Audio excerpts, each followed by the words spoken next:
আজকের এই ভিডিওতে আমরা জানবো পুরুষগণ জান্নাতে হুর পাবেন, তাহলে নারীরাও কি জান্নাতে তাদের পছন্দের পুরুষকে পাবেন? আর যে নারী কুমারী অবস্থায় মারা যাবে তাদের ক্ষেত্রে কি ব্যবস্থা নেওয়া হবে?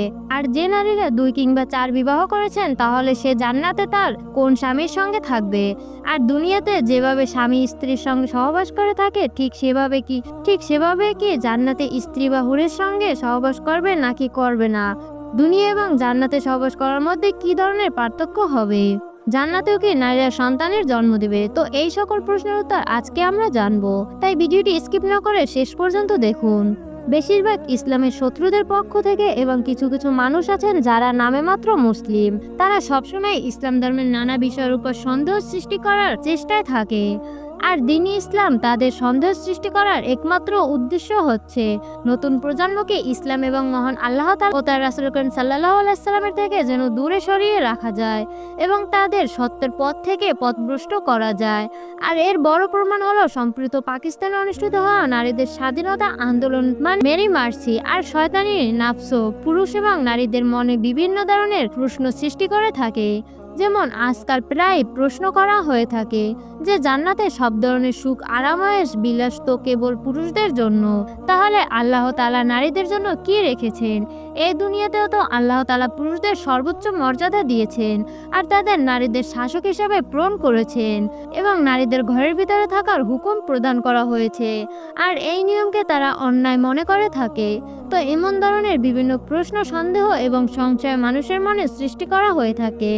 আর ইসলামের শত্রুরা এই ধরনের সংশয় সন্দেহ তৈরি করতে বেশিরভাগ সময় নারীদেরই টার্গেট করে থাকে, কারণ তাদের লক্ষ্য হলো ইসলামের সমাজ ব্যবস্থাকে ধ্বংস করা।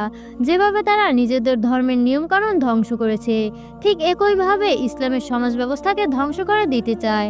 কারণ যখন নারীরা পবিত্র এবং পরিষ্কার হবে না তাহলে তাদের সন্তানও তাদের মতোই হবে। আর এভাবেই ধীরে ধীরে ইসলামী নিয়মকানুন শেষ হয়ে যাবে। এটা সত্য যে মন থেকে বিশ্বাস স্থাপন করার নামই হলো ইসলাম, অর্থাৎ মহান আল্লাহ তাআলা ও তার প্রিয় রাসূল করিম সাল্লাল্লাহু আলাইহি সাল্লাম যে হুকুম প্রদান করেছেন তার সামনে মাথা নত করা এবং তার উপর ঈমান আনা। যখন থেকে আমরা কালিমা পাঠ করেছি এবং ইসলামে প্রবেশ করেছি তখন থেকে আমাদের আর কোনো ইচ্ছা চলবে না। আল্লাহ তাআলা এবং তার রাসূল করিম সাল্লাল্লাহু আলাইহি সাল্লামের নির্দেশ অনুযায়ী জীবনযাপন করতে হবে, আল্লাহর নির্দেশ অনুসারে জীবনকে কাটাতে হবে। আর এই আইন মহান আল্লাহ তাআলা এবং তার রাসূল করিম সাল্লাল্লাহু আলাইহি সাল্লাম তৈরি করে দিয়েছেন। এখন এটা মানুষের উপর ডিপেন্ড করবে যে সে মহান আল্লাহ তাআলা ও তার প্রিয় নবী হযরত মুহাম্মদ সাল্লাল্লাহু আলাইহি সাল্লামের হুকুম মেনে চলবে নাকি শয়তানের দেখানো রাস্তায় নিজেকে নিজেই জাহান্নামে ফেলে দিবে। যদিও যখন হযরত মুহাম্মদ সাল্লাল্লাহু আলাইহি সাল্লাম নিজের প্রিয় কন্যা হযরত সাইয়েদা ফাতিমা রাদিয়াল্লাহু তাআলা আনহুর বিবাহ দিলেন, তখন রাসূল করিম সাল্লাল্লাহু আলাইহি সাল্লামের জীবন পরিচালনা করার নিয়ম পদ্ধতি সম্পর্কে বর্ণনা করতে গিয়ে ইরশাদ করেছিলেন, হযরত আলী রাদিয়াল্লাহু তাআলা আনহু ঘরের বাইরে কাজ করবে এবং ফাতিমা রাদিয়াল্লাহু তাআলা আনহু ঘরের ভিতরে অবস্থান করে ঘরের সম্পূর্ণ কাজ করবে। তো যাই হোক, এবার চলুন আমরা আমাদের মেইন টপিক সম্পর্কে আলোচনা করি, যেখানে প্রশ্ন এসেছিল যে পুরুষগণ জান্নাতে হুর লাভ করবে, তেমনি কি নারীরা জান্নাতে তাদের পছন্দের পুরুষকে নির্বাচন করতে পারবে? আর যেসব মেয়েরা কুমারী অবস্থায় মৃত্যুবরণ করে তাদের ক্ষেত্রে কি হবে? আর যে নারীরা 2 কিংবা 4 বিবাহ করেছে সে জান্নাতে তার কোন স্বামীর সঙ্গে থাকবে? আর দুনিয়াতে যেভাবে স্বামী স্ত্রী একসঙ্গে থেকেছে ঠিক সেভাবে কি জান্নাতে থাকতে পারবে? অন্যরকম ভাবে দুনিয়া এবং জান্নাতে থাকার মধ্যে কি এই ধরনের পার্থক্য হবে? জান্নাতে কি নারীরা সন্তান জন্ম দেবে? দেখুন, আল্লাহ তাআলা তার বান্দার ভালো আমলের পরিবর্তে যে প্রতিদান এবং পুরস্কার স্বরূপ আখিরাতে যে আলিশান এবং খুব সুন্দর জায়গা প্রস্তুত করে রেখেছেন তারই নাম হলো জান্নাত। আর এটিকে বেহেশত বলা হয়ে থাকে। জান্নাতে সকল ধরনের আরামায়েশ বিলাসিতা করার উপকরণ মজুদ আছে। সোনা, রূপা ও লম্বা প্রশস্ত এবং উঁচু উঁচু প্রাসাদ তৈরি করে রাখা হয়েছে। আর জায়গায় জায়গায় রেশমি কাপড়ের চমৎকার তাঁবু টানিয়ে রাখা হয়েছে। চারিদিকে বিভিন্ন ধরনের সবুজ গাছপালা সমৃদ্ধ বিভিন্ন রকমের সুস্বাদু ফলের বাগানও রয়েছে। আর এসব বাগানের মধ্য দিয়ে মিঠা পানি, খাঁটি দুধ, পিওর মধু এবং পবিত্র পানি নদীতে প্রবাহিত হচ্ছে। সব ধরনের সুস্বাদু খাদ্য এবং বিভিন্ন রকমের ফল দিয়ে পরিষ্কার ও চকচকে পাত্রে সাজিয়ে রাখা হয়েছে। উন্নত মানের রেশমি পোশাক আর তারার থেকে উজ্জ্বল চকচকে ঝলমলে সোনা, রূপা, হীরা, মতি দিয়ে গহনা চকচকে মখমলে গদি বিছানা উঁচু উঁচু করে সাজিয়ে রাখা হয়েছে। আরামায়েশের জন্য দুনিয়ার নারী এবং জান্নাতের হুর থাকবে। যারা দেখতে চমৎকার এবং খুব সুন্দরী হবেন। খেদমতের জন্য চারিদিকে সুদর্শন যুবক হাত জোড়া করে দাঁড়িয়ে থাকবে।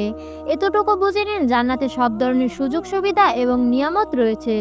জান্নাতের নিয়ামত এতটাই অমূল্য এবং এমন অতুলনীয় যে এখনো চোখে কেউ তা দর্শন করেছে, আর না কেউ কখনো তা শ্রবণ করেছে, আর না কোনো হৃদয় তা কখনো ভেবে দেখতে পেরেছে।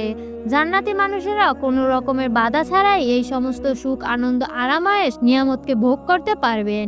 আর এসব নিয়ামত ছাড়াও জান্নাতের সবচেয়ে বড় নিয়ামত হচ্ছে মহান আল্লাহ তাআলার দিদার লাভ করা।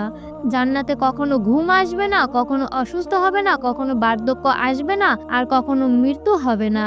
জান্নাতি ব্যক্তিরা চিরকালের জন্য জান্নাতে অবস্থান করবে আর সবসময় সুষ্ঠু এবং তরুণ অবস্থায় থাকবে। জান্নাতি লোক প্রচুর খেতে পারবে, কিন্তু তাদের কখনো প্রস্রাব পায়খানা হবে না, প্রয়োজন পড়বে না তাদের থুথু ফেলার, প্রয়োজন হবে না কখনো তারা নাক দিয়ে সর্দি বের করার। কেবল শুধুমাত্র সামান্য ঢেকুর আসবে, আর যা হরিণের কস্তরের ন্যায় সুগন্ধ হবে, আর খাদ্য হজম হয়ে যাবে। জান্নাতের অধিবাসীরা সকল প্রকার দুশ্চিন্তা থেকে মুক্ত থাকবে এবং সকল ধরনের দুঃখ, কষ্ট কিংবা বিপদ থেকে দূরে থাকবে, সবসময় খুশি থাকবে, আর সকল প্রকার নিয়ামত ভোগ করবে এবং আনন্দের সময় কাটাবে। আর জান্নাতের সবচেয়ে কম মর্যাদা প্রাপ্ত 70 জন হুর কিংবা 70 জন রেয়াত অনুযায়ী 72 জন হুর পাবে। আর এজন্যই আল্লাহ তাআলা তাদের সঙ্গে সর্বোচ্চ সুখ নেওয়ার জন্য পুরুষদের মধ্যেও তত পরিমাণ শক্তি প্রদান করবেন। নবী করিম সাল্লাল্লাহু আলাইহি সাল্লাম ইরশাদ করেছেন, একজন জান্নাতি পুরুষের শক্তি পার্থিব জগতের 100 জন পুরুষের শক্তির সমান হবে। এক হাদিস শরীফে এসেছে, হযরত আবু আমাম রাদিয়াল্লাহু তাআলা আনহু একবার হযরত মুহাম্মদ সাল্লাল্লাহু আলাইহি সাল্লামকে জিজ্ঞেস করেছিলেন, আল্লাহর রাসূল, জান্নাতে কি মানুষের সঙ্গমে লিপ্ত হবে? রাসূল আকরাম সাল্লাল্লাহু আলাইহি সাল্লাম ইরশাদ করলেন, হ্যাঁ, জান্নাতের লোকেরাও সঙ্গম করবে আর কখনো তাদের আকাঙ্ক্ষা শেষ হবে না। অন্য আরেকটি হাদিস শরীফে এসেছে, রাসূল আকরাম সাল্লাল্লাহু আলাইহি সাল্লাম ইরশাদ করেছেন, একদিনে একজন জান্নাতি পুরুষ 100 জন নারীর সঙ্গে সঙ্গম করবে। আরেকটি হাদিসে বর্ণিত আছে, রাসূল আকরাম সাল্লাল্লাহু আলাইহি সাল্লাম ইরশাদ করেছেন, জান্নাতে পুরুষ যতবার চাইবে ততবারই সঙ্গম করতে পারবে, আর তারা যতবার ওই নারীকে দেখবে ততবারই তাদের সঙ্গম করার ইচ্ছা জাগ্রত হবে। আর একবার সঙ্গম করার পর নারী আবারও এমন হয়ে যাবে যেন তার সঙ্গে কেউ কখনো সঙ্গম করেনি। আর সবচেয়ে আশ্চর্যের বিষয় হচ্ছে, সঙ্গমের কারণে নারীরা গর্ভবতী হয়ে পড়বে না। হাদিসে বর্ণিত হয়েছে, হযরত মুহাম্মদ সাল্লাল্লাহু আলাইহি সাল্লাম ইরশাদ করেছেন, জান্নাতে পুরুষ নারীদের সঙ্গে সঙ্গম করবে, কিন্তু নারীরা সন্তান জন্ম দেবে না। কিন্তু যদি সন্তান নেওয়ার ইচ্ছা জাগ্রত হতো, এক মুহূর্তের ভিতরে সন্তান জন্ম হয়ে যাবে। কিন্তু রাসূল করিম সাল্লাল্লাহু আলাইহি সাল্লাম ইরশাদ করেছেন, ওইখানে মানুষ এরকম ইচ্ছা প্রকাশ করবে না। এটা বলার কারণ হলো, পুরুষের সঙ্গে যৌনক্রিয়ায় মিলিত হওয়ার হুরগণ এমন হবে যাদের কোনো মানুষ না কখনো স্পর্শ করেছে আর না কখনো সঙ্গম করেছে। হযরত ইবনে আব্বাস রাদিয়াল্লাহু তাআলা আনহু বলেছেন, এবং আরও কিছু হাদিসে বর্ণিত হয়েছে, জান্নাতের হুরগণ একই বয়সে অর্থাৎ 33 বছরের হবে। হুর এবং দুনিয়ার সকল নারীদের জান্নাতের বয়স 33 বছর হবে, আর সেখানে না কেউ বৃদ্ধ হবে আর না কারো বাচ্চা হবে, এবং সবাই যুবক যুবতী হয়ে পৃথিবীতে যেসব বৃদ্ধ কিংবা বাচ্চা মৃত্যুবরণ করবে, আল্লাহ তাআলা তাদের যৌবন ফিরিয়ে দিয়ে তাদেরকে জান্নাতে প্রবেশ করাবেন। হযরত আনাস রাদিয়াল্লাহু তাআলা আনহু থেকে বর্ণিত, নবী করিম সাল্লাল্লাহু আলাইহি সাল্লাম ইরশাদ করেছে, জান্নাতে একজন পুরুষ 70 জন স্ত্রী লোকের সঙ্গে বিবাহ দেওয়া হবে। আর তখন তাকে প্রশ্ন করা হলো, ইয়া রাসূলুল্লাহ, একজন পুরুষের পক্ষে কি এতজন নারীকে সামলানো সম্ভব হবে? তো সেই মুহূর্তে নবী করিম সাল্লাল্লাহু আলাইহি সাল্লাম ইরশাদ করলেন, একজন পুরুষকে 100 জন পুরুষের সমান শক্তি প্রদান করা হবে। নবী করিম সাল্লাল্লাহু আলাইহি সাল্লামকে আরো ইরশাদ করতে শোনা গেছে, জান্নাতের একজন মুমিন লোকের 72 জন স্ত্রী লোকের সঙ্গে বিবাহ দেওয়া হবে। 70 জন জান্নাতের নারী হবে আর 2 জন দুনিয়ার নারী হবেন। পবিত্র কোরআনে বলা হয়েছে, তারা বয়সে হবে যুবতী, তারা সজ্জিত অবস্থায় থাকবে, তাদের বিবাহ দেওয়া হবে হুরদের সঙ্গে। অন্য একটি রেওয়াজে বর্ণিত হয়েছে, একবার একটি লোক হযরত মুহাম্মদ সাল্লাল্লাহু আলাইহি সাল্লামকে প্রশ্ন করলেন, জান্নাতে কি সঙ্গম করা হবে? তখন রাসূল আকরাম সাল্লাল্লাহু আলাইহি সাল্লাম ইরশাদ করলেন, জি হ্যাঁ, খুব আনন্দের সাথে তারা লিপ্ত হবে, পুরুষের কখনো মৃত্যু হবে না।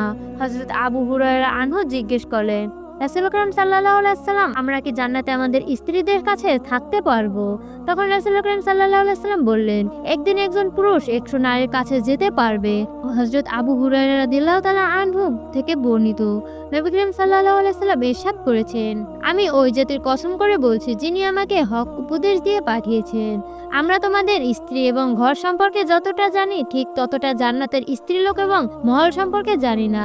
জান্নাতের প্রতিটি ব্যক্তি তার 72 জন স্ত্রীর কাছে যাবে, যাদেরকে আল্লাহ তাআলা ওই জান্নাতের জন্য সৃষ্টি করেছেন। তাদের মধ্যে 2 জন স্ত্রী মানব জাতির হবে, আর ওই 2 জন স্ত্রী সকল স্ত্রীর মধ্যে সর্বোচ্চ মর্যাদাবান হবে। আর তারা এই কারণেই মর্যাদাবান হবে কারণ ওই 2 জন স্ত্রীলোক দুনিয়ার আল্লাহ তাআলার ইবাদতে মশগুল ছিলেন। জান্নাতি পুরুষ ওই 2 জন স্ত্রীর মধ্যে একজনের সঙ্গে ইয়াকুতের সবচেয়ে উপরের মহলে সোনার পালঙ্কে শয়ন করবেন, আর এই পালঙ্কে মোতির তাজ পরানো থাকবে, আর তার এই সঙ্গিনীর মোটা এবং পাতলা রেশমের 70টি পোশাক থাকবে। জান্নাতি পুরুষ যখন তার পিঠে হাত রাখবে তখন সে বুকের কাছের পোশাক, চামড়ার এমনকি মাংসপিণ্ডও দেখতে পাবে, আর সে তার স্ত্রীর কলিজাকে পর্যন্ত দেখতে পাবে, যেমন ভাবে তোমাদের মধ্যে কোনো ব্যক্তি ইয়াকুতের ভিতরে দাগাকে দেখতে পাও। পুরুষের বুকের ভিতরের অংশ নারীর জন্য আয়না হবে, নারীর বুকের ভিতরের অংশ ওই পুরুষের জন্য আয়না হবে, আর এভাবেই ওই পুরুষ তার স্ত্রীর নিকট থাকবে। এতে না তার মন ভরবে আর না তার স্ত্রীর মন ভরবে। সে যখনই তার স্ত্রীর কাছে যাবে তখনই তার স্ত্রীকে কুমারী অবস্থায় পাবে। পুরুষ নার্ভাস এবং শীতল হবে না, আর ওই স্ত্রী লোকও কখনো নার্ভাস এবং শীতল হবে না। জান্নাতে আরো অনেক স্ত্রী থাকবে, আর সে তাদের সবার কাছে যাবে। সে যখন কোনো স্ত্রীর কাছে যাবে তখন সে বলবে, আল্লাহ তাআলার কসম, জান্নাতে আপনার থেকে সুন্দর এবং শ্রেষ্ঠ আর কোনো কিছুই নেই। জান্নাতে আমার কাছে আপনার থেকে প্রিয় আর কোনো কিছুই নেই।